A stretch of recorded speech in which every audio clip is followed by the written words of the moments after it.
Hello students, in this part of video we will discuss about various combinations of resistors and how Ohm's law can be applied to combinations of resistors.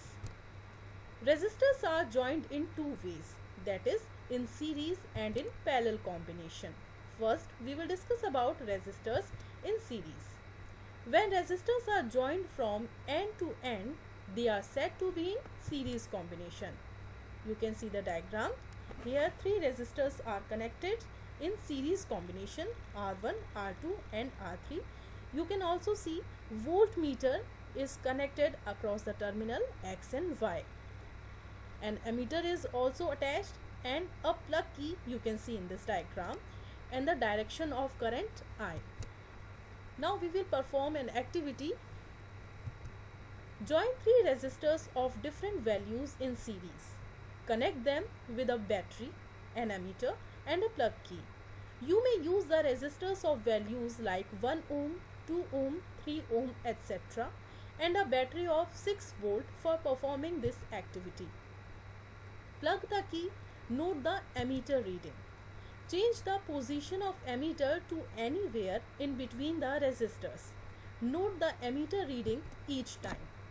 Do you find any change in the value of current through the ammeter? You will observe that the value of current in the ammeter is same, independent of its position in the electric circuit. It means that in a series combination of resistors, the current is same in every part of the circuit or the same current through each resistor. Now we will perform a second activity. Insert a voltmeter across the ends of the series combination of three resistors. Plug the key in the circuit and note the voltmeter reading. It gives the potential difference across the series combination of resistors. Let it be V. Here you can see the diagram. Now insert the voltmeter across the ends of R1 and measure the potential difference across the first resistors. Let it be V1. Similarly, measure the potential difference across the other two resistors separately. Let these values be V2 and V3 respectively. Deduce a relationship between V. Now insert the voltmeter across the ends of R1 and measure the potential difference across the first resistor. Let it be V1. Similarly, measure the potential difference across the other two resistors separately. Let these values be V2 and V3 respectively. Now we will deduce a relationship between V, V1, V2 and V3. Student, in previous activity you learned about value of current in the ammeter. You learned that it is same irrespective of its position in the circuit. So we conclude that in a series combination of resistors, the current is same in every part of the circuit. If we add potential difference across each one of the resistor, that is R1, R2 and R3, then we get V is equal to V1 plus V2 plus V3, or putting it in the value of I and R, that is current and resistor, we will get IR is equal to IR1 plus IR2 plus IR3.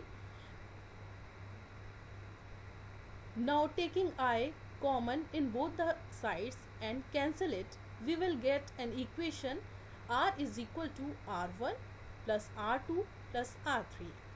Hence we can conclude that when several resistors are joined in series, the combined values of all resistors is great than any individual resistance.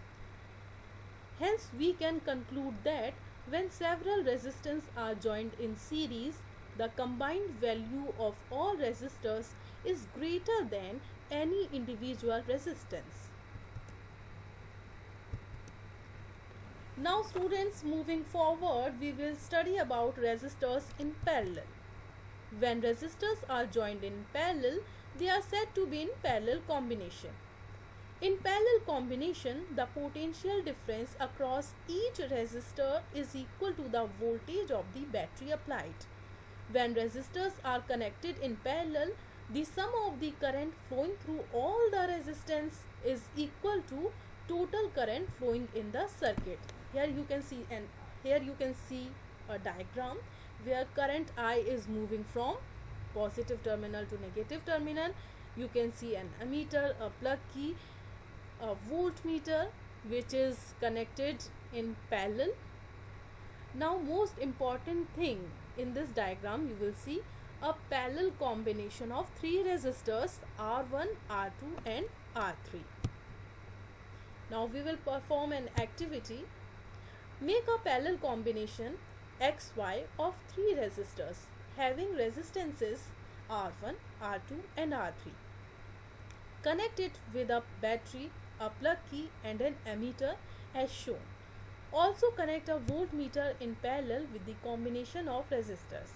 Plug the key and note the ammeter reading. Let the current be I. Also take the voltmeter reading. It gives the potential difference V across the combination. The potential difference across each resistor is also V. This can be checked by connecting the voltmeter across each individual resistor.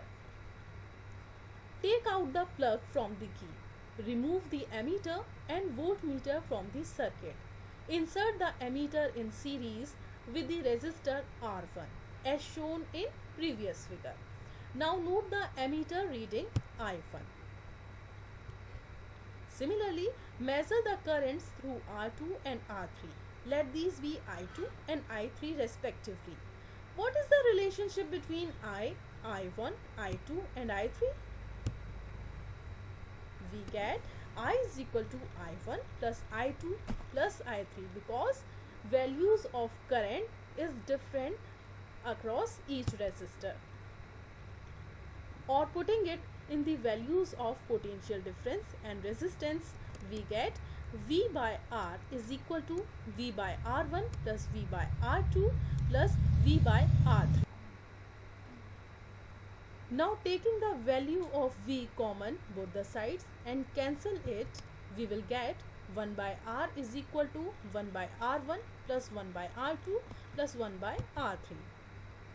So in this case, the reciprocal of total resistance of the system is equal to the sum of reciprocal of the resistance of resistors. Here you have to keep in mind that when number of resistors are connected in parallel, then their combined resistance is less than the smallest individual resistance, while in series combination, equivalent resistance is always greater than any individual resistance.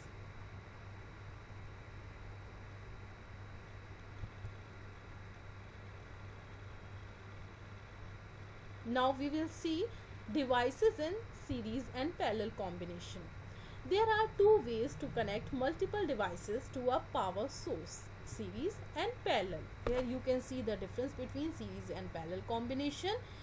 In first figure you can see two bulbs are connected in series combination, and in second diagram single cell is present but two bulbs are connected in parallel combination. Now we will discuss about some disadvantages of series and advantages of parallel connection. In series connection, either all devices are on or all are off.